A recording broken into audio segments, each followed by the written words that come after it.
Culture. Yeah, Nine countries in culture. Where I live is like 5 minutes from the centre of the universe. We're on the bookcase, mate. All right. God's country. I'll be letting people in as they come, but in the meantime, I think we know that the agenda is quite packed for today. So shall we start? Really, I think it's a good moment to kick off the meeting. What do you say, Nigel? Yeah, absolutely. Let's crack on. For the purpose of the people who will be watching it later on YouTube, do you mind just tell us about yourself, and then let's dig into the questions that you have received over the on LinkedIn, and then I'm sure there will be a lot of questions in the chat box.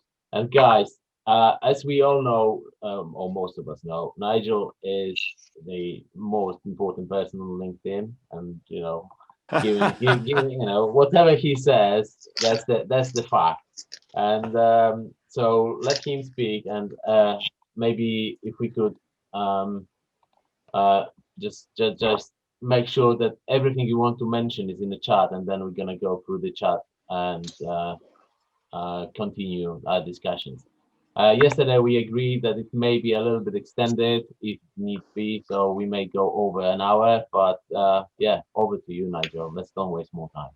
Oh, great. Right. Thank you so much. Thank you, Milo. Yeah, great to be here. Lovely to share with you all. We had a super chat last time, so hey, it should be even better this time. Really looking forward to it. I know everything there is to know about LinkedIn. Not.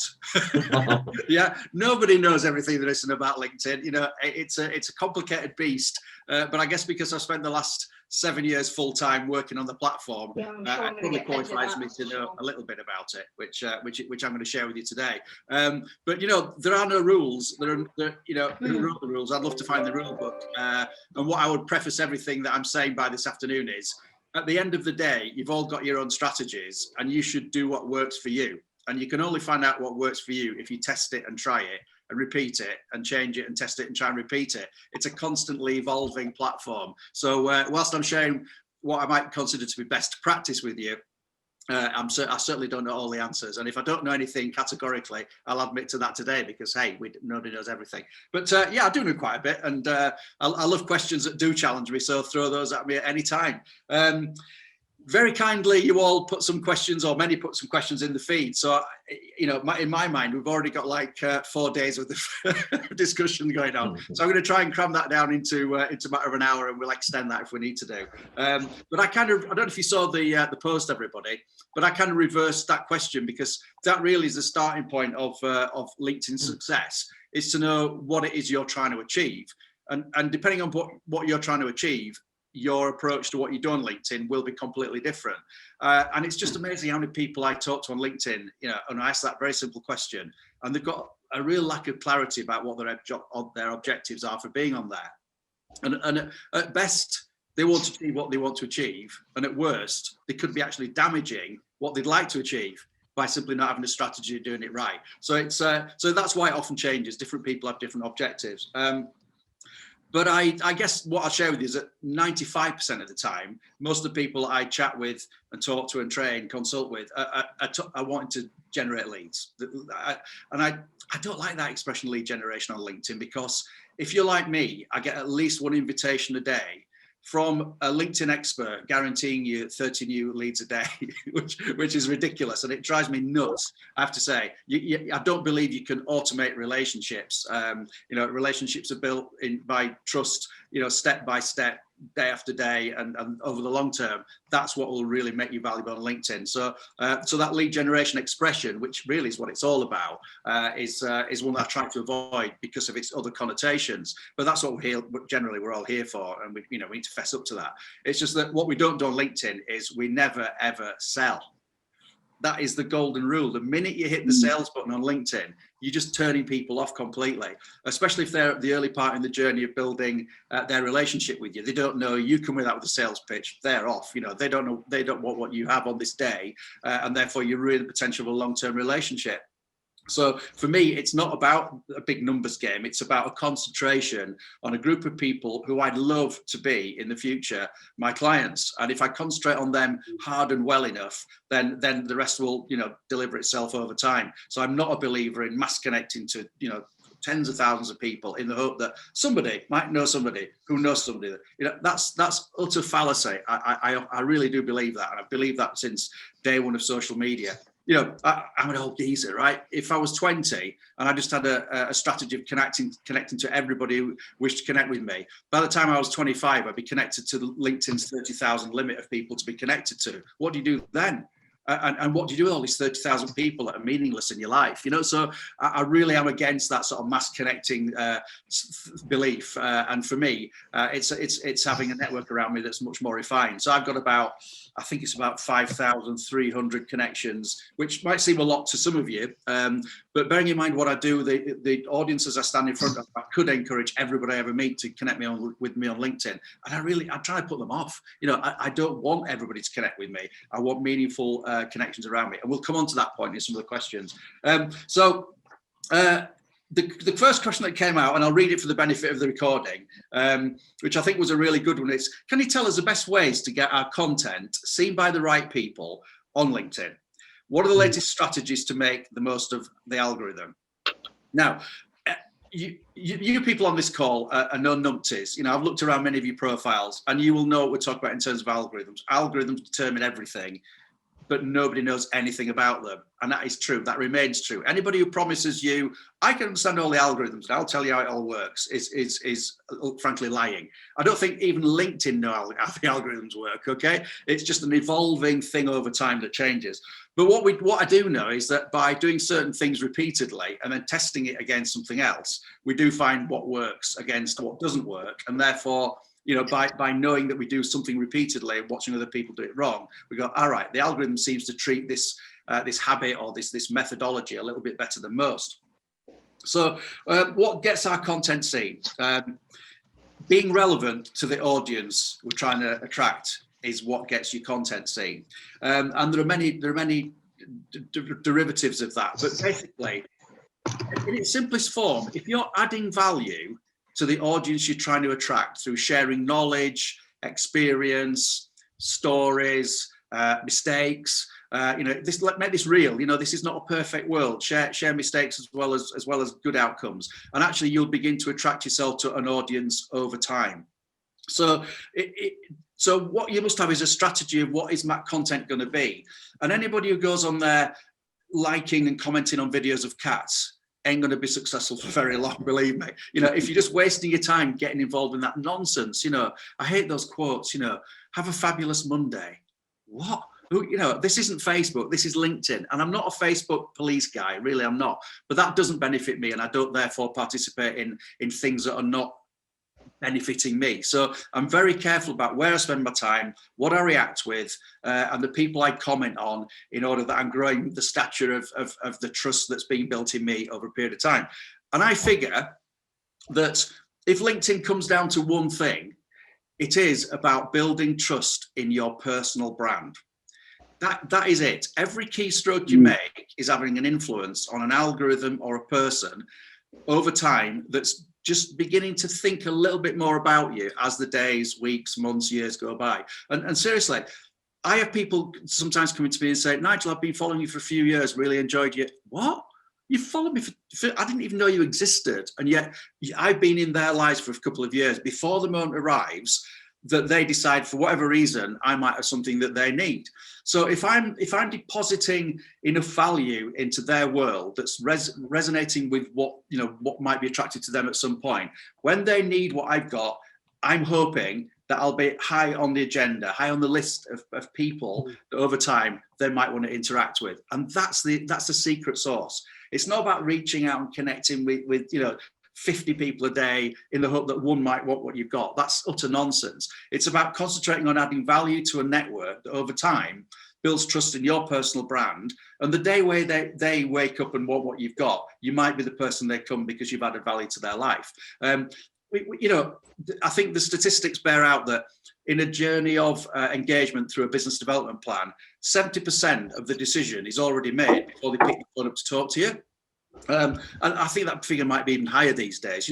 We search for content before we ever pick the phone up to ask questions. We're checking out with people. There's so many ways we can build intelligence that we don't jump onto a phone call to ask questions. So really, the work here is to develop that presence so that the search engines, people are talking about you, you're building a presence, you're building an expertise, that actually you're the default option that people are going to go to when they want what you've got. So in my mind, that's how you get your content seen. Now, there are a number of nuances within that of how do you maximize that content, and I might actually drop onto something live just to show you. Would that be beneficial, just to show you how I believe a post should be laid out in terms of, what's the structure of a post, what's its length, what's its dynamics? Would that be valuable for a couple of minutes? 100%. Yeah, that'd be great. Just put your thumbs up in your screen if you. Yeah, Okay. you already made a co-host, so you can go ahead and share your screen if you would like to. Brilliant, thank you. Okay, so bearing in mind I'm going completely live here, so let's go to my notifications page. So let's just go here, see what's kicking off in notifications. There's Milo V press there, little plug for you, Milo. That was deliberate, actually, but it's quite nicely timed, wasn't it? It was quite good. I can, if I'm active on LinkedIn, and by the way, in terms of number of posts that I do in a week, it might be typically 2. So there's another piece of intelligence. I don't bombard people with loads and loads of content. I typically share a couple of pieces of valuable information per week that stimulates the conversations and engagement. So let's have a look, see what's going on down here. I'll just drop on. Now, I'll tell you what, I'll go to my, instead of going via that route, I'll go to my own content posts and see what's happening on my own post to suss out the engagement. So bear with me a sec. So if I go down to here, posts on activity, the LinkedIn default position, it drops into all activity. We don't want to see all that. That's all my likes and comments and shares. So let's just go into my post. I'm clicking on this one here in case the browser's catching up with me. So if I go to pretty much any post, what I'm interested in are the metrics relating to my likes and comments. So here, hey, listen, that one I did yesterday, I did a little post suggesting to people I was going to be, coming on this call today. I added a couple of links in there, which I did as the post edit method, and I'll come on to that in a second just to explain it. What's this post got on from my point of view? Well, 28 reactions and 8 comments is relatively low in my world, but that's probably because it's a little bit outside my normal type of post. My normal posts, there's an example, who sees your content on LinkedIn, a couple of thousand views, 42 comments, 42 reactions, 32 comments. That's a little bit unusual one here. 6,000 views, 61 comments, 61 reactions, 84 comments. Here we got 146. This is where the secret sauce is, guys. It's the comments and the likes that are really important, and that's a question that comes up later. So what I'm looking to do on LinkedIn is not just to post stuff. I'm not a broadcaster. I just don't want to fill people's feeds with irrelevant, invaluable content. That makes some people feel good. Oh, I've done 59 posts on LinkedIn this week. Well, what engagement have you had? Oh, well, I'm not really bothered about engagement. What? That is the point of it. It's about the engagement that we're all interested in. So if I open up any of these, that's a rather personal one. So let's open this one here just for the fun of it, and I'll examine and show you what I think constructs a well constructed post that will get attention from a number of perspectives. So here we are. Randomly, this is just a post that actually only has text in it. So interestingly, text posts can be very, very powerful. They don't all need to be sexy images, moving documents. They don't all need to be video. Actually just something said well can be equally attractive to an audience. On that point, what I deliberately do is I mix and match the type of content that I share so that I don't get repetitive. So I don't always do text posts. I don't always repeat videos. I'll mix and match document post, post with an image, post without an image, just text, video, and I mix and match it all the time, so that what I figure is that my audience will remain interested in what I have to say if I keep varying the style of it. So that for me works, and I would recommend it, because if you sense people are being formulaic, then it's like you're just chunking it out of the machine, and over time I get a bit bored of that. So try and be different and mix and match it up a little bit. But common to all posts are these elements, and they're really important. You've got to attract my attention in the first line. And if you don't do that, you've probably already lost that engagement. So what can you say in the first line that's going to attract people to want to read on? So in this instance, can I go back to this name thing on LinkedIn, question mark? What's Nigel talking about? What is this name thing? You might ask yourself. So I've kind of drawn you in to say it comes up all the time. What comes up all the time? And that might be then when you click see more. So in asking a question, you get that engagement in the first nanosecond that is more likely for people to want to read on in your post than you would if you just hit them with a bold, big statement full of text and hashtags and goodness knows what. You've lost me already. I'm off. I've gone. You're not catching my attention. And I'll just go to the end of this, end of the profile, end of this piece of content to show you. What I'll often finish with is asking a question. What do you think? Have you found the same happens for you? Am I right? Am I wrong? Have you witnessed this? Because what I want to do is I want people to feel comfortable actually getting into a conversation with me, which leads to these 84 comments going on. That's where the secret sauce is. Comments are everything inside LinkedIn. What are some of the other elements in this post? Well, they are white space. I think as printers, designers, you know the power of white space, but the same goes for on LinkedIn as well, especially if you're on the mobile. If you see big blocks of text coming at you, it's just hard to read. We just haven't got the patience for it, I am told, and it is true. So break the content up a little bit unnaturally if necessary. Break up the paragraphs so that you don't see these big blocks of text coming at you. Now, another feature of this post, and I tend to do this on many of the posts, is you'll notice there's not a short amount of text. It's not snappy. It's not 3 lines and gone. There's quite a bit of text there. And what I know is a big impact on content on LinkedIn is something that is now being called dwell time. So if you're not familiar with the dwell time concept, what it is, it's basically if the algorithm senses that your audience is spending a little bit, and we're talking nanoseconds here, by the way, if your audience are spending that few more seconds on your content, then the algorithms go, people are finding this interesting. Tell you what, we'll share this to a wider audience still. The wider audience sees it, they spent time on it, the algorithms throw it to another body of people. And this happens really quite quickly. So in actual fact, if you give something of value inside this content and you've got some richness of content that you're serving some value that people are dwelling on, then it's going to add an algorithmic value to the content that helps it get shared further and further.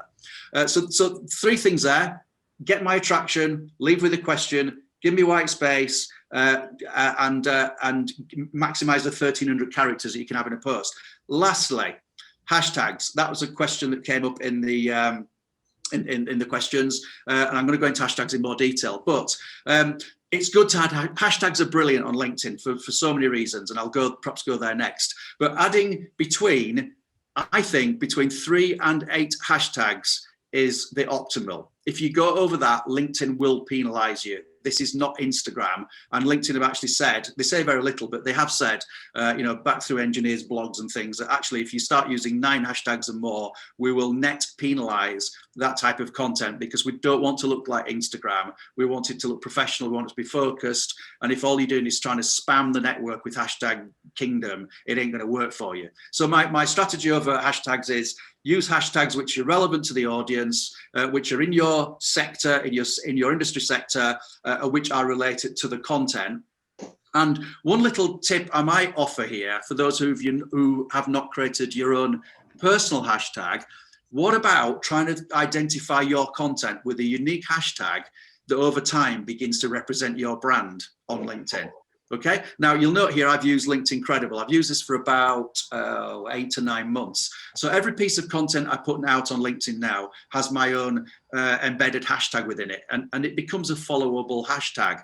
So my audience isn't huge around it at the minute, but over time I'm going to develop the hashtag so that both on Twitter and on LinkedIn it becomes my hashtag. Now that can be challenging, because if you've got a very generic industry hashtag, how do you get that really personal? How do you get something that hasn't been used before? So, hashtag wide format is going to be hopeless, because a lot of people are using hashtag wide format that isn't unique to you. So can you do something that's a little bit unique, a little bit trendy and establish something that you stick with your content over a period of time. Just throwing that out there as an idea.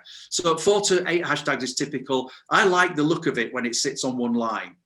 So I'm pretty happy with that from a visual perspective. I don't tend to go often more than 4. If I stick something in here, have I done on this? No, I haven't done. Then I might have an odd hashtag inside the content. But generally speaking, I just think it looks neat and sort of, it kind of looks sensible, just hung at the bottom there, and that tends to lead to the right sort of information. So I'll just take a breath there. Does that raise any instant questions with anybody that they just want to fire up and ask me anything? Milo, any questions of relevance in the feed? I remember asking about the hashtags in the comments. Are they relevant, or do they spam your initial post? How does it work? Yeah, I think I don't regularly use them in comments because it does feel a bit spammy to me, and I'm not sure that they necessarily augment the value of the comment stream or the algorithms. To be frank, I've no evidence to prove that either way. So I tend not to use them in comments. Some people do. It looks a bit spammy to me, but I use them certainly in my posts, in my articles, and I would certainly have them on my own profile in the About section. So if I go to my About section here, just on another tab for a second, if you go to the foot of my my About section here, then you'll find that I've got some hashtags that stuck on the bottom of here. So I think to be associated with your profile, it's really powerful. So don't miss the opportunity to make sure the right hashtags are in your About section. Certainly use them on your content, and I would advise strong use of them. Now, because hashtags was another question that came up, let's just see if I can find the exact question. Yeah, yours was about adding hashtags in the comments, at Milo. But let me just express with a little bit more power how hashtags can be used. And I'm not sure if all of you out there right now understand the power of actually searching for a hashtag. So let me just go through that modus operandi with you. So if I let's just use the example because I know there's a sort of print community here, of course. So if I just, for example, type in wide format, for example, I could use any example. So somebody throw it at me if you want a different one. I'm gonna go for the broadest option there and click that one. Then what it allows you to do is to potentially follow a community that has already contains 3,793 followers of the hashtag wide format. So if I was to follow that by clicking it, I'm now following it. And the first thing you'll notice that if you go down the bottom left-hand side of your homepage screen, you'll see that followed hashtags appears there. So over a period of time, what I've done is I'm adding hashtags that I find valuable, that I want to be informed more about, that are valuable to my life. So by following hashtags, you can improve the quality of your feed on LinkedIn, because LinkedIn's going to say, okay, I get it. You're liking these topics. Tell you what, we're going to put more of this topic in your daily feed, and we're going to send more content your way that includes these hashtags. So that just a really quick tip on there. But it gets even better than that, because if I just go reverse the screen back to here, having put that wide format hashtag in there, this feed in here is now full of content that is all around the hashtag wide format. So if I open up any of these pieces of content, let's just open this one randomly. No idea who this person is. We'll see wide format there in the content. Now, there's another way in which this can stimulate me. These are all the hidden gems that come out of this. Is what are other hashtags being used that are also associated with wide format that I might have not have considered? And this is telling me that packaging may be something, paper, e-commerce, that may be all relevant to wide format. So if I go down enough of these pieces of content and I examine what hashtags are being used in these places, over time, I'm going to build up my own unique selection of hashtags, which are certainly the ones that I should be following. And I've learned that because I'm looking at what other people are using in the area and the field of wide format. So I'm going to add that to my followed hashtags, thereby improving my net connectivity with my audience through those hashtags. Now, what I would also say is, could wide format also be a skill set? So, might you add wide format as a skill set inside the skills section because actually it's relevant to what you do. Just throwing it out there. Why not? You know, you wouldn't have thought wide format as such was a skill, but the more times you're identifying your profile with the right content liberally placed throughout your profile, in a number of places, in your headline, in the about section, in the experience section, it appears in your skills. Well, then you must be all about wide format. Yeah, it's got to be the case. So if other people are posting about wide format, or that other people are looking for content around wide format, then they're more likely to be finding your profile coming to the top of a search amongst the right content, etc., etc. So you're just helping liberally promote your profile with the content and the keywords that you would wish to be found for. And there's not going to be one, there's going to be multiple. So, you know, there's a little exercise I often recommend people go through, and that's just writing down on a piece of paper everything that's going on in your world, in the business sector, you know, all the key phrases, all the single words. You know, have a bottle of wine while you do it. Just creatively get them all down on a bit of paper, and then use that exercise to actually make sure that everything you put on this piece of paper is now actually in your profile, because those are the keywords of your business, your industry sector. Then should those not be liberally placed in your profile so that the algorithms are picking you up? Because that is one of the ways in which people get to see your content, through the content in your profile, having that algorithmic effect on them seeing information which is also of interest to them. So maximizing your profile in that way is brilliant. So following hashtags, turn them into a topic is brilliant. Searching for them to find other content is super. Adding them into your own content is also tremendous. And the algorithms are picking all of this up and getting a very clear idea about actually what it is what you're interested in and what you might like to see more of, which improves your homepage feed, which improves your opportunities, your links to more content, the links to ideas, the stimulation for, you know, meeting new people, etc., etc. So does that answer anybody's questions on hashtags? Anybody? I'll shut up for a second. Does anybody butt in and ask a specific question in relation to hashtags? No, I'm looking at the questions, but there's a question. Class idiot, class dummy. How do I create my own? You just literally type it, Paul.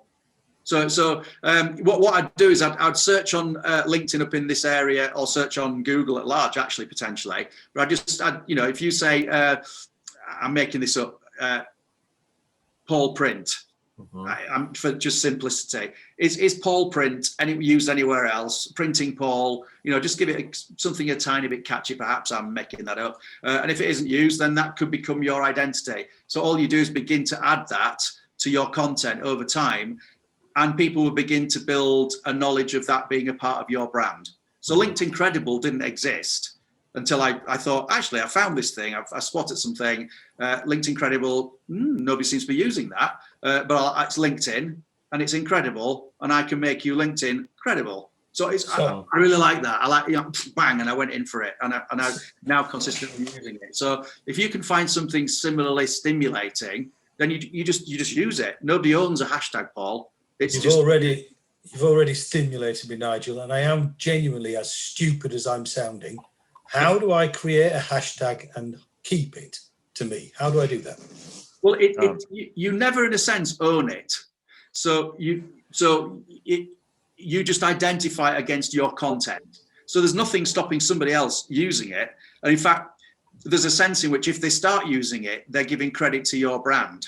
So after you've started using it for a while, they may actually say, oh, you want to talk to Nigel, hashtag LinkedIn Credible. It becomes a sub-brand, extending your own personal identity on LinkedIn and beyond. You know, hashtags sit in other places beyond LinkedIn, but we're talking about LinkedIn here, so that's the power of them within LinkedIn. You simply, I just search for something up in the search bar, Paul, you know, and if it exists already, then it's probably more of a universal hashtag that you might want to adopt on your content, because it may still be relevant, like wide format, for example. But if you can find something unique for you, then you just create your own and use it thereafter. Great. I think we covered hashtags. You know. Yeah, brilliant. Okay, what other questions have we got? Is there anything you want to interrupt me with, Milo? There is a question about the LinkedIn groups. So I'm going from the top. What is the future of LinkedIn groups? Used to be the best peer-to-peer, and now mostly spam. Yeah, really good question. Okay, I'm going to briefly go into a little. It's a really good question. So behind the scenes, as you might imagine, I sit in various groups, but those are largely private groups in which there's a high level of value. So I'm sitting in a little group called LinkedIn Experts, which is people like me around the world. And would you believe it? Just right on, it was as though you asked the question with me knowing what's in my feed today. One of the LinkedIn Experts, Perry, posted an article, said, I've just put a poll out there on groups just to see what the general feeling is on groups. So if I just find that for a second, I can link straight to it. You can see there's quite a lot. You might recognize some of the people on there. Here we go. That's the post. So if I click on, clicked on the wrong thing. If I click on the actual article rather than the hashtag, bear with me a second. It'll take me through to question about groups. While it's going there, my opinion on groups, they are dead. All right. I don't know if Deborah Corn's on the call.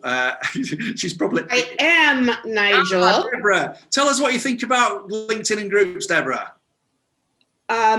They serve a purpose if you are invested in that purpose. I agree with you in that. Would I start a group today? Probably, but it would be a different experience for everybody. So, but you do your thing. You know how I feel about it. I give you permission to speak for me.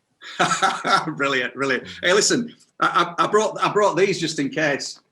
All right. Well, just so you know, I can get to you.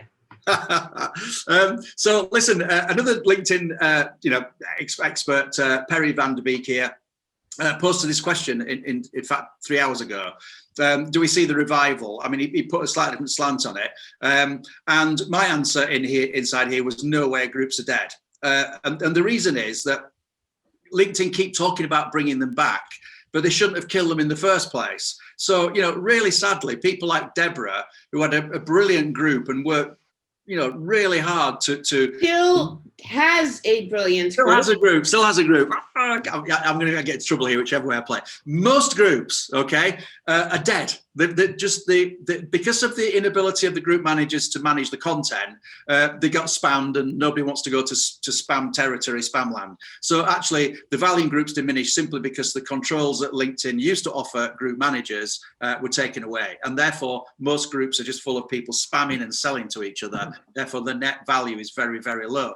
It takes a manager a lot of time and effort to keep the quality of a group up, and not many groups meet that criteria. So in general terms, I think there's I don't even remember what the last number of groups was, but there's over 1 million groups on LinkedIn. Can you imagine? And because LinkedIn have largely flattened the value of those groups, I don't see how they can ever bring them back, because do they call them something new? What do they do about all these dead groups? People have lost the interest, they've lost the motivation to want to start them up. For me, they just killed it. So my belief on that is that groups are dead. Now, I'm in some groups that are highly effective, but they tend to be more the private groups where you've got an invested interest in the quality of that group, being beneficial to everybody. Therefore, you're not going to spam your mates. You just don't do that. So yes, there are some groups and private groups that are really, really beneficial. But a public group is really, really hard to make work anymore. So that's my answer on groups. And listen, I spend too many hours on LinkedIn in a day, and I don't spend any single minute of those hours inside a group, apart from the very private ones. So if I don't do it and I want to maximize my time on LinkedIn, then I have to say, I'm saying to you, unless you are in those private groups, and there are exceptions, then I can spend my time better doing something else to attract my audience than concentrate on that group endeavor. So Nigel, can I just jump in with one point here? Please do. So to your point that LinkedIn, quote unquote, killed groups, what they actually did was killed the notifications that you used to get that there was new content in the group, that there was comments on discussions you were having. So in that sense, they killed the traffic to the groups. Yeah. I would just like to mention that, echo what you said, the group manager makes or breaks the groups 100%. And you can tell a group that's managed easily enough by going in there and seeing the first couple of posts and seeing the activity that's going on there. The only other thing I would say about groups, whether or not you participate in it, is that in my group, Print Production Professionals, in my group, Market Your Printing Company, well, especially in Print Production Professionals, because I do have customers and printers in there, and printers and industry vendors and software people and people with problems. There is a lot of business that goes on there. A lot of people post requests for help. A lot of people post, hey, I'm looking for a new system. Does anybody have this idea, that idea? So there is lead generation going on in groups. There are requests for help. So whether or not, to your point, you want to spend your time commenting on things and reading posts is one thing, but a good scan just to make sure that there's nobody saying, hey, I'm looking, does anybody know what the latest wide format machine is? If you happen to sell them, that might be a conversation topical to you. So I just wanted to add that. Thank you. No, thank you. That is a really, I think what you've got there between the two, I won't say they're extremes, is a really balanced view of groups. I'm so glad you put in that point, Deborah, because it's absolutely right. And I think everybody listening in now has got a really balanced view of the question about relating to groups. So I hope that answers that question, Milo, that was raised. So any other questions you want to interrupt me with before I go on to some of the questions that were in the feed? Yeah, no, you carry on. We are controlling the chat, and I'm collecting the questions. Let's go through the feed first, and then we're gonna go through the chat, if that's okay. Okay, brilliant. All right, Mark Stevenson, you asked a really simple question about emojis, good or bad, and it's a really interesting question. I'm an old guy. Emojis is not really me, if I'm honest. So I'm not an emoji user. And a lot of people would say, yeah, we tell how old you are because you don't use emojis, Nigel. I'm okay with that. I'm cool with my age. I have no problem with that. What I would say is emojis in the right place are great. And I use them more. The more I know somebody, the more I feel comfortable in using emojis inside the chat. I'll use GIFs inside chats with my mates, dancing kids to make a point, whatever it might be. But at the first level of trying to attract an audience, I figure that my content is not typically full of emojis because, I'm trying to, connect my identity with an audience that's typically professional, and therefore it's not full of emojis. So I will limit my emoji use according to my personal brand because that's my style. That's just me. Now, obviously, taking into account my age, if you're my age, you're going to go, yeah, I get that, Nigel. I kind of agree with you. But let's be honest, if I was trying to be attractive to a younger, 30-year younger audience, I might be more inclined to use, more emojis. So going to my content again, if you look at the posts on here, you'll rarely see emojis inside my activity or my posting. So I'm not kind of an emoji guy. Now, that's my opinion, but I don't think there's a strong I don't think there's a strong sense of anything in here. I didn't use emojis in there. I didn't even use graphics as emojis. I'm really not your emoji guy, but that's not to say they don't have their place. And some people's profiles, especially those social media experts, are probably 25. They've got a Facebook account. They're on Instagram. They're on Pinterest. They're flipping through Tinder every half an hour. They're emojified. They've woken up with them. Like it's their life. Everything runs around emojis. They probably completely have conversations through emojis. I've seen that happen with my kids. And thinking, well, you're going to put some real words in there occasionally. but if that's their culture, and this is the point, then that's fine by me. Welcome to emoji world. But if that doesn't resonate with my audience, and I keep coming back to this fact, what am I trying to achieve? If my audience is not emojified in general terms, then I'm probably going to back off the emojis. But on the whole, I've nothing against them, and in the right place, they're absolutely fine. And I use them more in comments than I would in, say, a post, because when you're getting into comments, you're getting a bit more lighthearted, and I might often use them there. So, Mark, does that answer your question? Yeah, I think it does. I think what I feel, you make a judgment on first appearance, don't you? And if you see somebody's post and it's full of emojis, you think they might not be that serious. But when you see emojis in a comment that's one-to-one, or you're talking to the author, or you're talking to somebody else who's commented on there, then it's a bit more personal and it feels like it's the right place. Yeah, for an I would emoji. agree. I would So agree. you know, that's I'm probably about the same age as you. You're probably younger than me, and I'm an old geezer too. So. Yeah. So Could I jump in for 1 minute on emojis? Yeah. Because I just want to offer a slightly different view, because I do use emojis, partly in a desperate attempt to make me feel youthful and with the kids. It's not working. I don't think anything will these days, to be fair. But I don't know if you, Nigel, you might want to flip to one of my posts, but I use emojis because, like Nigel, I do very text-based posts. So I'm using emojis not as smiley faces or anything like that. But if you're scrolling through a feed, you'll typically see one of my posts and it will have a red circle at the top and yellow fingers pointing at bullet points. And it just makes it stand out more in the feeds, particularly because I'm deliberately using primary colors. And therefore, when people are looking down a feed, it's more likely to get people to start reading the post as a result of that.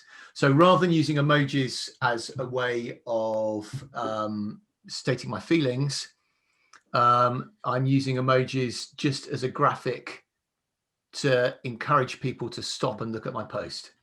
Yeah, I can't. In this instance, you can see an example there. Look, Matthew. You know that's the heading of a post. Your recent activity using graphics. I can't knock that in a way. It's just that the identity on LinkedIn or any search engine is found through text, and text is OCRable and readable by the bots. So if you ever put in the graphics in place of language, there's a possibility the bots are not making sense of it, and therefore there's a slight less of intelligence behind a piece of content, which is relying on the emoji to tell the story, which therefore the text is missing. And therefore I think there's just bound to be, common sense would say there's bound to be a slightly negative implication of that. But the upside might be that if I'm attracted to your content because it's creatively interesting, then the upside is I might get to see more of it. So I'm not too worried. What I am really passionate about is not using emojis and making your name field a mess. Because that does make you less findable. I've proved it. There's a number of things that I've proved it through. Unless I'm trying to attract an audience that is emojified at that level. If I was selling party balloons, and that was my business, I might stick balloons in because, hey, that's the fun. Party balloons is my life. There are exceptions when I would do it, but frankly, from a technical point of view, I think it makes you less findable on LinkedIn. It makes you, the search engine's not looking for a party balloon when finding you; they're looking for a name, and the rest of the content will determine whether you get found or not. So I'm definitely not in favour of emojis in the title field. Some people use them as bot finders. So if you're getting messages from people who use automated messaging and your name field has got an emoji in it or whatever, then you can tell you're part of a mailing that's been automated from your name field, found by some other criteria in your profile. Okay, so now I know it's come from there. Do I care?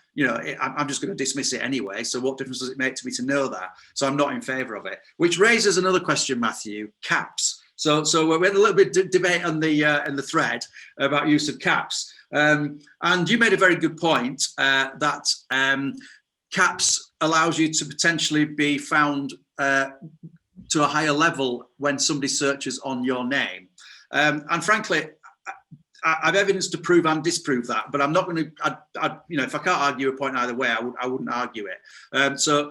But the underlying thing why I would never use caps is the primary reason that the etiquette around LinkedIn and other social media is that caps is generally thought as a principle of being shouted at, and therefore whenever you use caps, it's actually treated as a psychological shouting act, and therefore that's one reason I wouldn't do it. But I've got a slightly more interesting document to share with you. Just bear with me a second while I just show it you.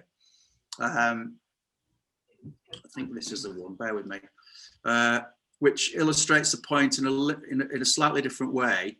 So yeah, there's, if you can see that, okay, everybody. I just did, what does the use of caps on social media indicate? Association with shouting. Yeah, so I'm backing up what I've said. That's just is a thing. But what was also interesting, Matthew, and this is primarily the reason why I wouldn't use it, is watch what happens here in the dialogue we had on that thread. I was trying to reply to you when you said something, and I started typing in excellent at Matt, and I only got to typing in Matt, and I did that deliberately because I knew this would happen. You don't even appear on your own thread. Can you see that? So I had to start typing more of your name, and I had to get to Matthew P before you appeared inside your own thread, which is utterly bananas. Because if you'd not corrupted your name field with putting it all in caps, you would have appeared the minute I put M. So the minute I typed M there, you would have appeared against your own thread. So in actual fact, at the root of where it really means and matters most, I think you're making it less effective for people to actually engage with you, use the at feature in conversation with you. And therefore that tells me that the algorithm's not liking it. And the minute the algorithm's not liking something, I want to please the algorithm, buddy. You know, I want to do everything I can to make my content get seen. And that's the reason, as much as anything, why I wouldn't use caps, irrespective of the whether it's good or bad and, you know, perceived to be shouting. That's the reason I don't do it, because it tells me the apps are not recognizing it the same as they would other names, even in your own comment. You see the point there? So that's a really important thing. And I just think if everybody corrupted the name field on LinkedIn by adding the telephone number, putting it in caps, adding an emoji, you know, adding a middle name, adding, you know, whatever, the whole of LinkedIn would look ridiculous. You know, if you imagine all of these names here had all been, you know, added to in, you know, best printer in the world, you know, hashtag LinkedIn credible after Nigel Cliffe, it would look an utter mess. So you know, and actually, lastly, LinkedIn's terms and conditions say you shouldn't do it. So, you know, hey, you know, why would you risk the potential of LinkedIn actually, you know, potentially damaging the reach of your content because they want to teach you a lesson? So that's the reason I would hold out to my belief around the caps. In fairness, you have a comeback. No, you've convinced me. Oh, was it that easy? Just this time. Matthew, I will take my apology at any time now.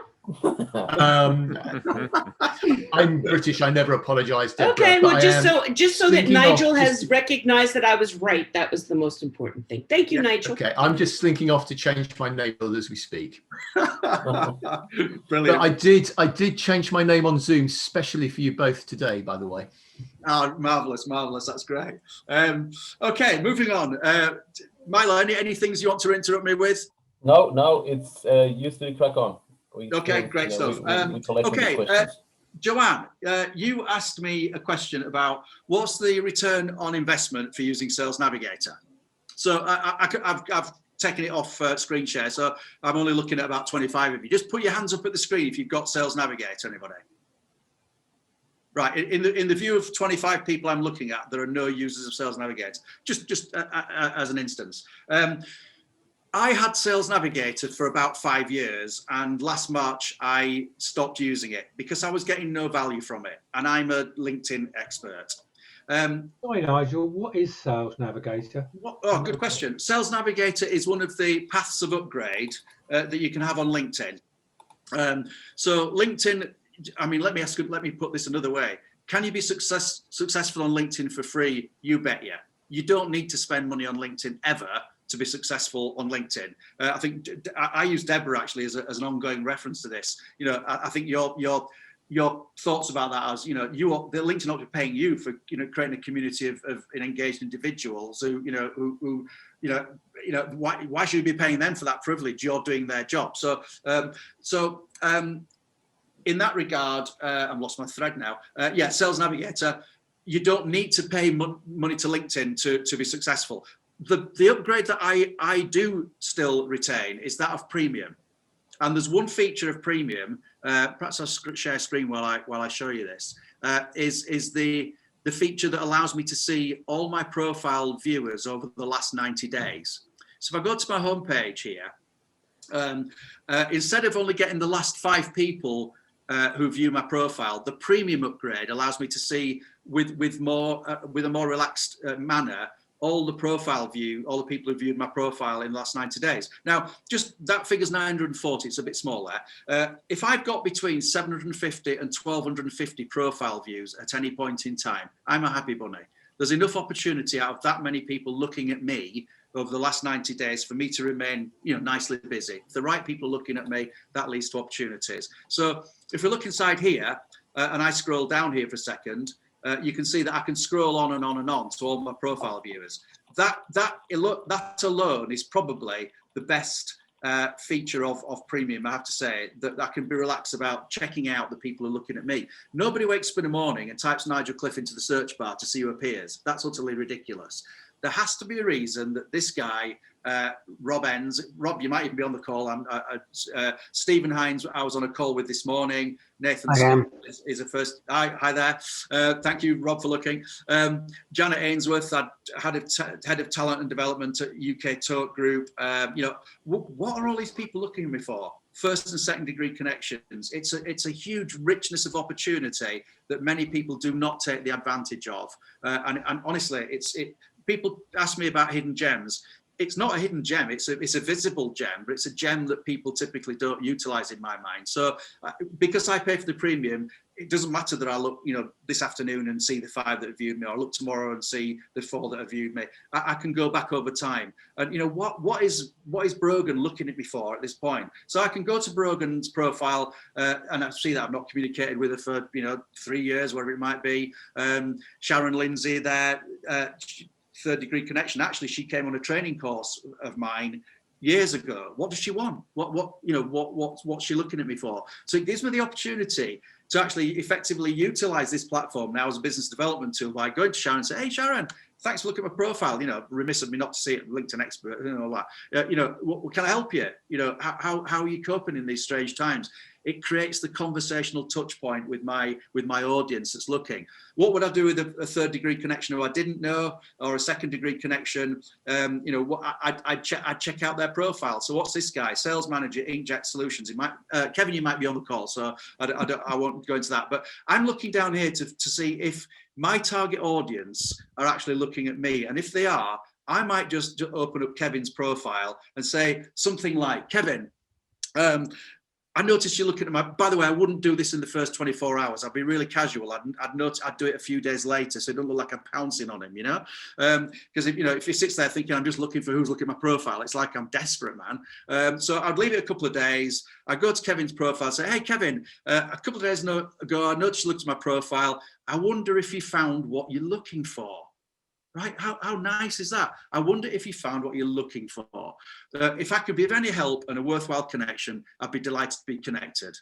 Have a great day, Nigel. That's it. Okay? And if Kevin thinks, yeah, I was checking Nigel out, I was, reminding me that looked at, yeah, actually, why not? Seems like a nice introduction. Thanks, Nigel. Love to connect. Yeah, actually, I was thinking, perhaps I could improve my LinkedIn presence a bit. I'm not sure where to start. Do you have any pointers? Hi, Kevin. Yeah, thanks ever so much. I'd be delighted. Do you want to get on the phone for 10 minutes and have a quick chat about how I might be able to help you? What you could learn, what you're missing? Oh, that'd be really nice. And because I've done this, leads to a conversation with a client. And honestly, more times I can remember, I've used this tool, connected with somebody, and sent them an invoice in the same day. Seriously, yeah. I've just followed up at what was an obvious little gentle lead that's actually led to me sending somebody an invoice for, say, a course that that I can give them in the same day. How powerful is that? So I'm diverting from the question, but that's the biggest advantage of premium, and that's one of the hidden gems, which is one of the things I wanted to share with you. Right? Can I add one more for please. you there? So this goes back to should I pay for LinkedIn? To your point, and someone had asked if Premium and Sales Navigator are together, but they're not. They're two separate things. Yeah. So you would say, to your point, I'm connected to over 30,000 people. Well, 30,000, more than 30,000 follow me. I'm connected to 29,900 and right under 30 because I can't go over 30. LinkedIn cuts you off. Now you would think, I'm connected to all those people, I can reach anybody out there, which is true. However, LinkedIn limits search results with keywords to 50 people or something. So I have to pay for premium, because with my vast audience, if I want to see more than 50 people, it expands the search results there. I find that extremely valuable, more so than who's potentially looking at my profile. But that's because the reason they're looking at my profile is probably a different reason than if they would be looking at a salesperson's profile. But when I'm looking for people to talk to, I even me with 30,000 connections, the group, everything, I still have to pay them to go beyond that 50. So just wanted to point that out. Well, that's really, might even be 25 now. That's what they mess with to make you pay, like that type of stuff. Yeah. Okay, that's a really interesting point. Not missing. Thank you, Deborah. That's really valuable, because I didn't know that, because I've got the premium. You don't know what you're missing on the free. So that's a really good reminder. So I'm going to show you something in a second that's going to blow your brains. But before I do that, Joanne, the answer to the question about Sales Navigator is really this. If you are really frontline sales and you are trying to manage a lot of prospects, then Sales Navigator probably has an advantage to you, because you can create lists and segment lists within Sales Navigator, which you can't do on LinkedIn Free or LinkedIn Premium. So I can create a couple of, I can save a couple of searches, but that's not really a listing. What you can do on Sales Navigator is kind of create segment sectors and create lists. So you can kind of organize your contacts in a way that means you can sort of just work with the platform a little bit easier.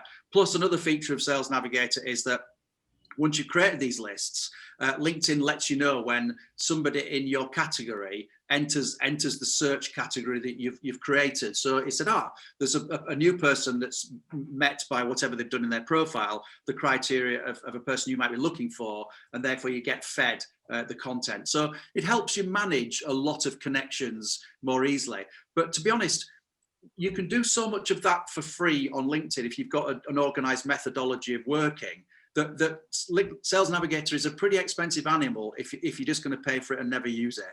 So to get the most out of it, you really have to be, giving LinkedIn some welly.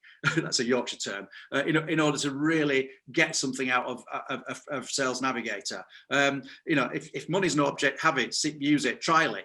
Why not trial it? You can probably get a month's trial anyway. Just be careful not to, to trigger an annual contract on the back of it. Turn it off before you get there, because they get your credit card at the beginning.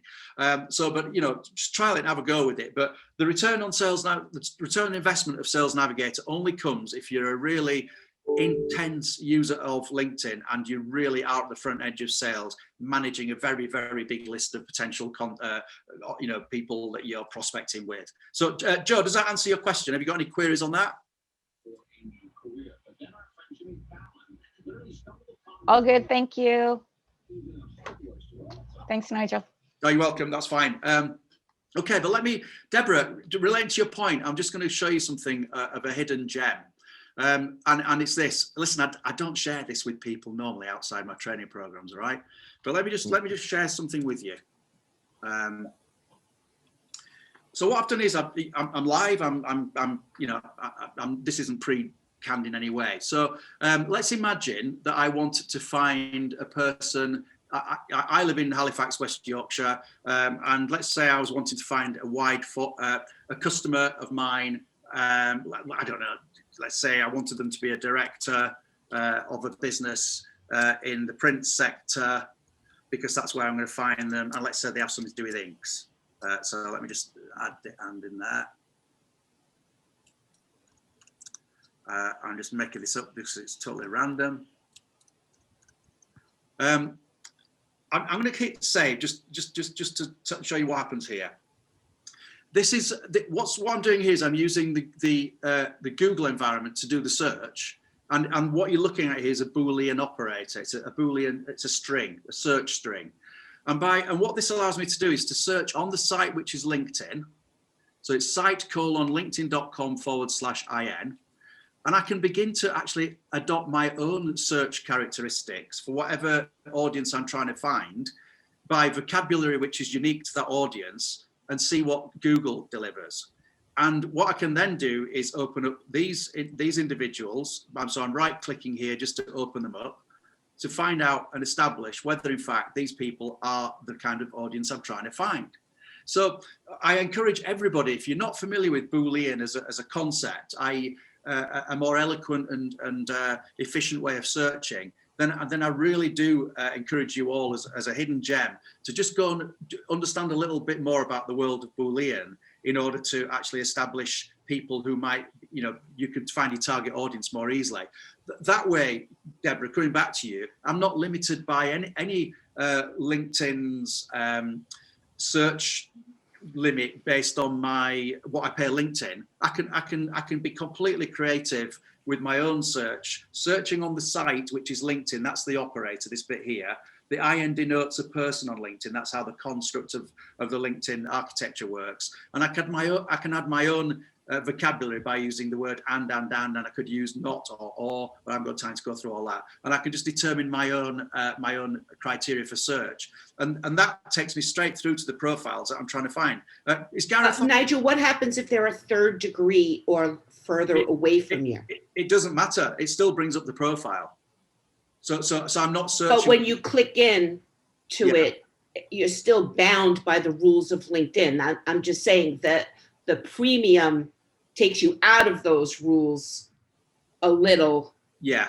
So I'm not, this is a great tip. I'm not saying it's not, but LinkedIn's not dumb. You know what I'm saying? That their whole purpose is to make money. So there are, believe me, if I didn't have to pay for it, I wouldn't, because, I think that they extort me. But I have to, because there are certain limitations with who they will allow you to reach. And this is great to identify them, but you're still bound by their rules of connecting. Yes. So let's say I've identified the person and I've got the free account. So my connectivity to be able to reach out and contact that person is limited on LinkedIn. Then, I would find that person's information through some other means. This is a public recorded session, so I'm reluctant to go into too much detail about named individuals. But I could go to this profile, find out what the company is, say yes, that is a person absolutely that I'd want to connect with. So, but there's no email address. There's but it's not too difficult to go to the website, find the contact us information, and work out what the format of an email address is. And there are tools out there. There are many tools. Emailformat.com, Hunter.io is another form. So there are email finders out there, and it raises a really interesting point actually. Not everybody that we in the world is LinkedIn confident. So there'll be a whole bunch of people that even if they've got a LinkedIn profile are not going to engage with you through LinkedIn. It's just a fact. There's just 720 million people on LinkedIn now. I'd reckon that 1% of those are active. That means that 9 out of 10 people you try to connect with are probably disengaged on LinkedIn. So let's start with that fact, and therefore have a strategy that says, but if nonetheless, if this lady is somebody I want to connect with, I'm going to, and she really is my target market, then I'm going to find another way of connecting with her. Frankly, sod LinkedIn. I don't give a, that's not the point. I want the relationship. So I'm now going to send this lady an email address, say, I'm going to find it, hey, Emma, whatever. Now your message goes on. I'm not going to draft that message, but don't drive everything back through LinkedIn. If you've got a better way or a different way to connect and build a relationship with that person, go around in a different way. LinkedIn in my head is there to do a job. It's there to build my presence in a marketplace that is going to see it. But it's also there for me to research and find people who, and these tools help me find the target audience, whether they're on LinkedIn or not. It's just if they are active on LinkedIn and they're, and actually Sales Navigator does tell you that as well, whether the person's active on LinkedIn. So there's another benefit to Sales Navigator there, that you can do a filter which says, okay, there's all these people on in the world do this, but who are active out of this bunch, how many are actually active on LinkedIn, and Sales Navigator does have a feature that tells you that. But otherwise, you've just got to look at the profile and work out whether this person's active or not by just looking at their engagement. Drop down their profile, look at their activity feed, work out whether they're active or not. And frankly, if there's no activity in the last 90 days, they're not LinkedIn friendly. It's not going to be a place they're going to, they're just not there to do that. But if they remained, amongst my target audience, believe me, I'd find another way to get to them. That's the point here. Not that I must foster the relationship through LinkedIn. But in truth, getting the relationship off LinkedIn at the first opportunity is a top tip. I don't want just the relationship to sit here. I want to get you into an email environment, so there's an audit trail of our communication, and I want to get you into a conversation at some point, because the minute I've got you in a conversation, I'm more likely to convert the opportunity. So the game here is identify, connect, grow your stature, grow your digital profile, your digital brand, trust, integrity, all those things to get into the conversation. That is the point, is it not? And if I just happen not to be able to go via that route in LinkedIn, then I'd go another route to do exactly the same. Does that help anybody? Anybody any thoughts, any questions on that? There was a lot of yes, positive answers in the chat, so definitely it did help. Any other questions have you got? Yeah, there's how are we doing for time, Milo? We're 8 minutes over. We said we're going to extend it, so we yeah. But no, thanks everyone for staying on. I really appreciate it. And listen, thanks to the VPress guys for putting this on in the first place. I really appreciate you go at the time and trouble, because knowing the time and effort that all this takes, it's only fair we give credit to these guys. So clap to you guys. Thank you, Kelvin. Thank you, Milo. Another question. What have we got here? Yeah. Okay. Is there any way to measure your success on LinkedIn? Perhaps measuring your engagement inside content. Are there any ways of measuring views and comments over the rise of your network with a market sector factor as well? Really good question. Well, it's really tough to measure things inside LinkedIn, to be frank. There are some measurements that we can do. So if I go to one measurement, I'm not altogether necessarily over enamored with this, but at a really basic level, one can identify one's own social selling index score on LinkedIn. Now, believe me, I don't put a lot of credibility in this, because what's it made up of? So mine today's 85. So you can go and find out your own social selling index score by simply typing that when logged into LinkedIn into another browser. And it, just in case it's a little bit small, it's linkedin.com/sales/SSI, and it will give you a score. Now, I'm not interested in what your score is. I couldn't care less whether it's 85, 58, 2.5. What I'm interested in is the growth of your score from one point in time to another. So if your score is improving versus where you are, that's the metric I'm interested in as a metric of sorts. But do you know what? The only metric that actually counts is your time on LinkedIn actually earning you a reward? Are you getting into conversations with customers that are converting? That is the only measurement. Okay, you could be as active, you can have a score of 100 on here. I don't know how you do it, but but if it's not delivering you the results, then it's a complete and utter waste of your time. So it doesn't matter what your score is if it isn't actually delivering on your goals. But it's a measure of something on the journey to think, am I competent on LinkedIn? Well, my score's only 29. Well, there's probably a lot more you could be doing on LinkedIn to improve that score.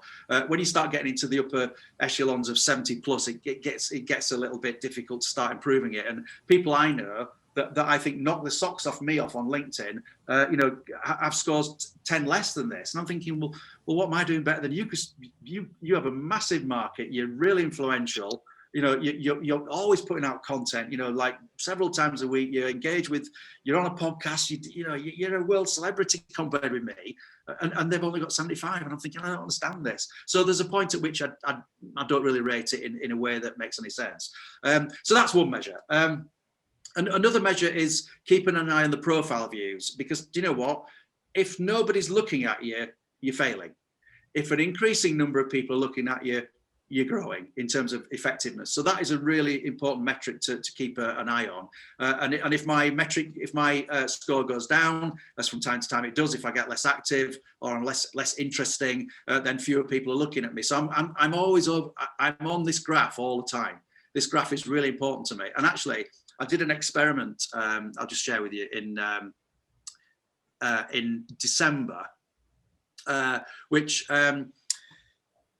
I because I test these things, I actually stopped posting completely in the month of December to see what happened to my profile. Good morning, this is Karen. And in the month of December, you'll notice when I get back that I must have clicked on something. You'll notice that my profile views went down. It literally went start to go off. Can you see that curve there? Yeah. So from from this point, it wasn't massive, but it actually just went. So then we had Christmas. So the Christmas happened. I thought I need to up my game. Bang! The minute I did more, I got more reaction. So there is a direct correlation between engagement and activity and profile views. Activity equals profile views equals opportunity. Simple as that. If you're not engaging, nothing will happen. You might have the best profile in the world, nothing will happen. But your engagement is what creates the opportunities. So one wants to point that out. But just to cut all this short, because getting results on LinkedIn is so difficult, what I would recommend if you're really analytical and you want to know about this stuff is I can only recommend a product called Shield.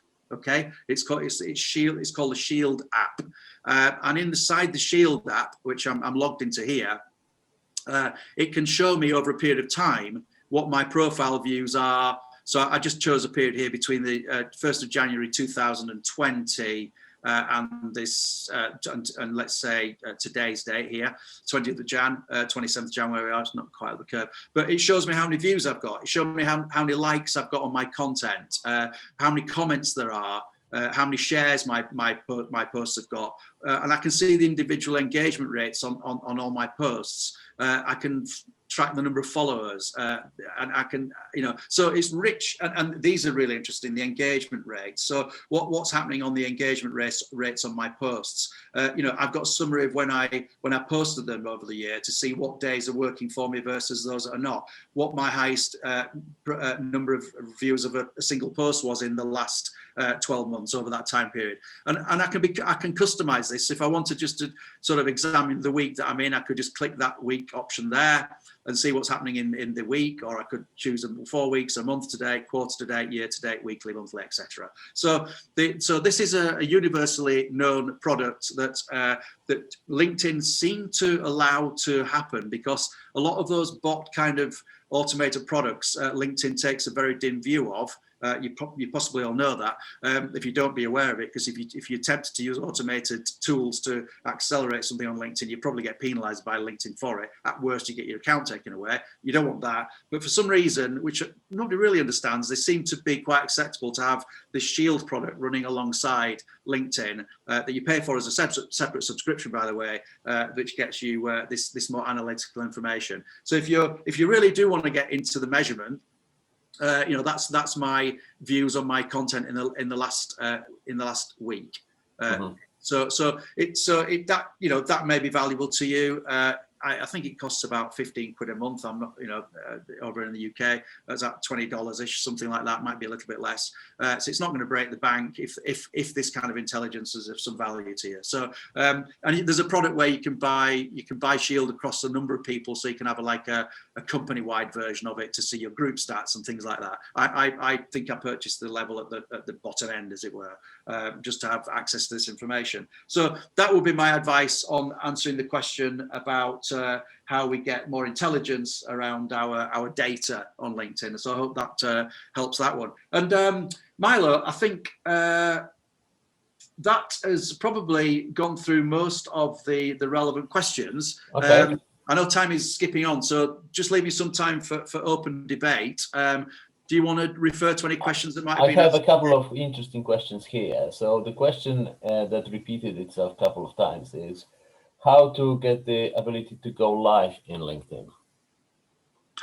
Good question. You used to be able to apply for it, and then I think because the applications became unmanageable, the application process seems to now have gone off the limit. So if you've already got LinkedIn Live, you're probably one of the lucky ones. If you haven't, you might be struggling to get it. It would be my best known answer to that question. I don't have it. I've never wanted it, and for this reason. why should I think that people are not busy enough that just by chance they turn up when I'm doing a live presentation, that they're going to just give everything up and deliver and watch it? I don't get it. You know, if I'm going to plan something, I'm a busy guy. I want to be able to schedule it in my diary. I'm not just going to stop everything I'm doing to look at a live performance of somebody, however good they are. You know, and I may be missing out on the back of that, but because in so many ways LinkedIn Live is unmanageable as a pre-planned thing. You know, you can't sort of very easily tell people you're doing it without doing your own posts and blah, blah, blah. And you can't even run a LinkedIn Live session without using Streamline, is it, or StreamGuard, or you can't even do it natively within LinkedIn. You've got to use other products to make it work. So I think I don't think they've done it very well, if I'm really being honest. And I don't figure that I don't think of myself as somebody's going to give up their day job just to watch me because I happen to have gone live with something. That's perhaps me. I don't know. Does anybody else have a feeling about that? Well, it was me that asked the question, and I didn't know whether you can see it afterwards. So, say on Facebook, you can see it just because you're live.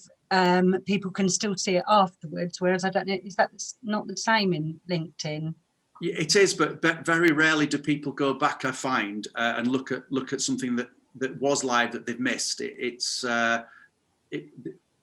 The commenting and the opportunity to engage with it is not the same if you're reviewing it as a static thing afterwards, Monday, as if you're in the conversation at the time. So I kind of think, well, that horse has bolted. You know, the opportunity to be engaged is kind of gone. So I can't remember ever watching a LinkedIn Live apart from when I'm on it because I was a guest to somebody. Then, of course, I watch myself, you know, like you would.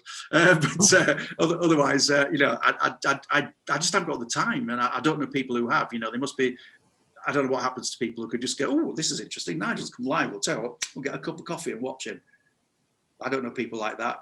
You know, perhaps I don't capture people's attention enough.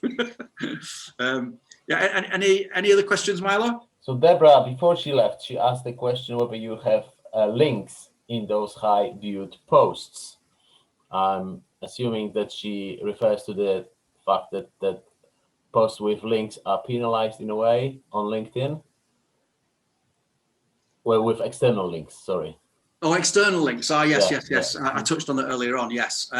Okay. So this is about when you're posting on LinkedIn, what you shouldn't do when you're constructing the post is put the link inside a post and then publish it. Mm-hmm. Because if you embed an external link inside your post, LinkedIn suppresses the content of that post. It suppresses the reach of it. Why? Because you're sending the user somewhere else. So if you want to incorporate an external link into the post, because that's the experience you want to give the viewer of your content, then the secret way around it is to publish it without the link, go straight back into the edit button and hit the edit option and add the link in afterwards. So let me just share this with you briefly.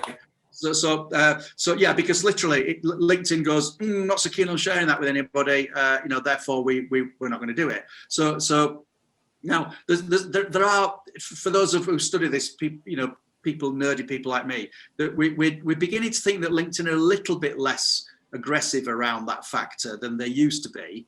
But still, it is a known thing that to embed a link in the post is not good because it literally, you know, it says on the tin you're going to take some people somewhere else, and LinkedIn want to keep you here. They don't want to have you going somewhere else. So hence why they suppress the content. So if this will just work for me quickly, the browser coming on.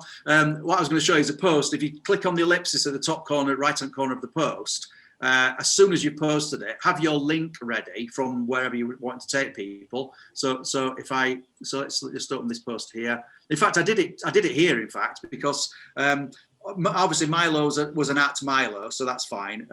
But these two links here, I actually added a post edit. So I went up to I posted it without those links, clicked on the 3 dots, went down to edit post, had my links ready, and then dropped them into the post and just saved the revised post. So, you know, if I wanted to drop that into there, I'd have the link ready, bang it into here, save and close.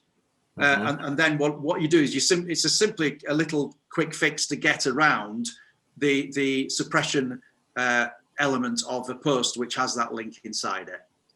So that's a really easy, quick, and it's a really, really important one to follow, by the way. It really, really important, because you don't want all your content suppressing by always having a link in. So you might want to link people to your website, to your blog, perhaps. So if you're gonna do that, then do the post edit method as I've just described. Is this What the about reason why- images? Sorry. Sorry, what about images, Nigel? Because I know that sometimes there's been a big debate over text versus images versus links. And yes, the images captures more attention, but you still get penalized. So I'm just curious, because I've also been playing around with results on including a link, putting a link in the comment, not putting a link at all. Yeah. All of it. Do you know what? I think I said earlier, I mix and match what I do deliberately. Because then I don't get into a pattern of anything that might be right or wrong. And even if it was good, there'd be a point at which people begin to see it as repetitive. So that's my underlying piece of advice there. Don't do the same thing. So mix, text with image. Do a document post. Have you tried that? Where you guys, PDFs got nice documents. Document posts are really good. They can be really effective, really creative. You can tell a bigger story by just clicking through the pages on a post, which is really nice. As for an image versus text only, I think it varies. If the quality of the image really backs up the story you're trying to tell, and use an image. If you don't have a powerful image to back up the story, don't use an image. If you've got a really powerful statement to make that you don't want to corrupt with an image, then just make it in text. If you got, because an image might detract from the value of something which in text only works better. So I don't think there's any hard and fast rule. It depends on the nature of the content, the nature of the image, what story you're telling, who you're trying to tell it to. There's so many variables. I don't think it really matters, but I would just mix and match it to make sure I'm getting it right somewhere. So one more, quick question with regards to links. And I get you penalized if you go off of LinkedIn, but if you're sharing content from LinkedIn, let's say somebody else's post or a company post, I find that still gets penalized. Am I imagining that, or No, it doesn't matter? They don't care. As a general rule on LinkedIn, never hit share. If you do that, you won't go far wrong. And now people are going, what? But when the company posts something, we're told to share it. Yeah, you are, because they don't know what better to do. No good comes of company content for point one, because it's a dumb animal. Companies don't engage on LinkedIn. People do. People buy people first. All that. So therefore, company content is already suppressed. And I don't have the time to explain it all to you, but it really is. It really is. So hitting share from a company page is like dumber and dumber. It's just going nowhere. It just ain't happening. So if you wanted to tell a story, either from a company page, from the LinkedIn company page, from your own website, from wherever, repurpose it in your own tone of voice with your own language, and tell the story. Do you know what? Let's say, I don't know, VPress, they've taken on a new sales director, it goes out. This is the classic. It goes out on the company page. We're so proud to have taken a new sales. Boring, so boring. Who cares? The only person that cares are people who work at VPress, frankly. But the company thinks it's really important, and therefore all the sale guys share this news. So they all go click share, and it goes nowhere. The information just dies. But if, say, Milo said, really, that's super. Do you know what? Nigel's joined as a sales director. Oh, do you know what? I've known Nigel for such a long time. He's such a great guy. And I'm so pleased I'm going to be working alongside him, as our sales director, driving, our future into the far and beyond. Listen, knock me up if you want to know what our new strategy is. I'd love to share it with you. Do you know what? The difference in engagement over Milo telling that story versus hitting the share on the company page. Yeah, it's infinitely different. Infinitely different. I'm not exaggerating. I am. Well, I'm not exaggerating. It's you. If you need to repurpose content on LinkedIn through your own profile, through your own personal brand, for it to make impact, that's how you get engagement. You'll never get engagement through resharing something else, wherever it comes from, whoever sends it, however powerful the individual is. Sharing is not a good option. Okay. Awesome. That's an eye opener because I've been sharing Go all my life. Nigel, can I ask a quick question on the on posts? Yeah. This is a really weird, but I don't know how intelligent the algorithm is. But if I share a more helpful post or a more discussion-inspiring post, as opposed to one that might be a little bit more self-serving, it seems to go a lot further in terms of views.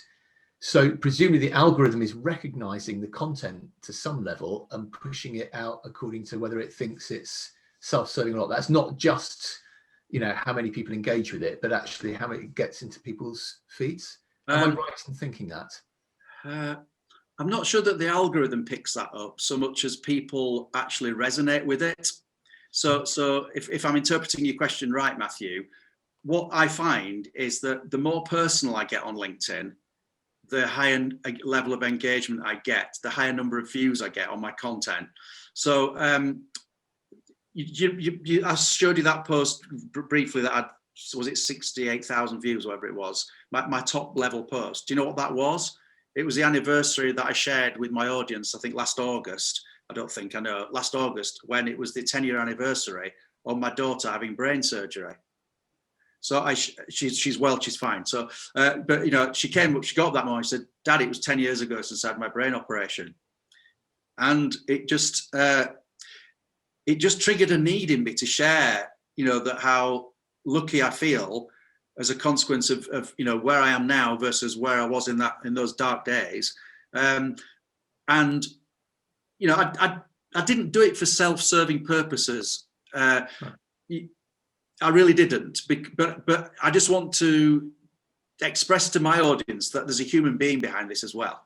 Mm-hmm. You know, I have challenges, we'll have challenges, and therefore occasionally I will allow myself to share that more personal side of life's journey with the audience that seem to value sharing those stories for good and bad. They're not all sort of like you know, tear-jerking, you know, good stories as well, and therefore people sort of resonate with that. On Christmas Day, nutty as this may sound, when I was 5 to 20, I used to play cornet, and I got quite good at playing the cornet. But then I gave up playing the cornet, and I only pick it up now at Christmas, but I can still pick it up and play it, interestingly. So on Christmas Day, I went out in the woods, not too far away, and I played "O Come All Ye Faithful" to myself in the cornet in the woods, and I videoed it myself. It's a bit weird doing that. But I thought, but I did it because, you know, COVID and all the horrible stories we heard about people being locked down and on their own. You know, I thought, you know, there's a lot of misery and sadness out there. Don't be sad. You know, ring somebody. You know, just this message is, hey, I'm playing this cornet. I'm playing your Christmas carol. You know, if you're fed up, ring me. If all else fails and you've nothing else, ring me. I'll take your call because I'm a human being.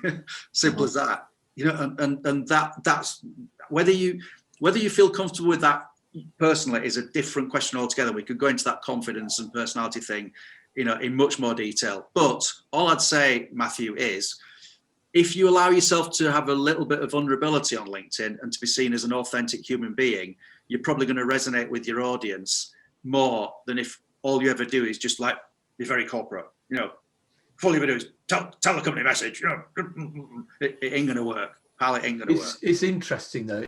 There seem to be certain posts that I do, and then oddly enough, they're not my personal ones, but they're ones where I might try and spark a debate, or even just ones that I just was really surprised that hit loads of views.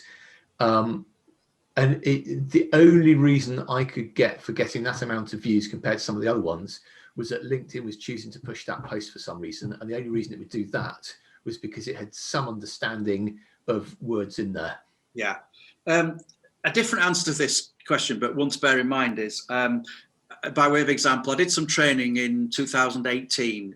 A lady came on my training course. I knew Alison a little bit before, but not overly well. So in September, she came on a training course for a day. I happened to see her at a networking event in December.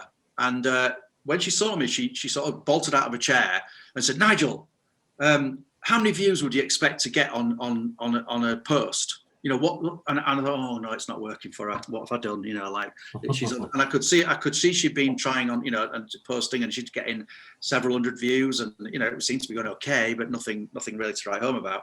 And then I said, well, if you get, you know, a couple of thousand views on a post and you get 20 reactions and 10 comments, that's nice. That's a good starter.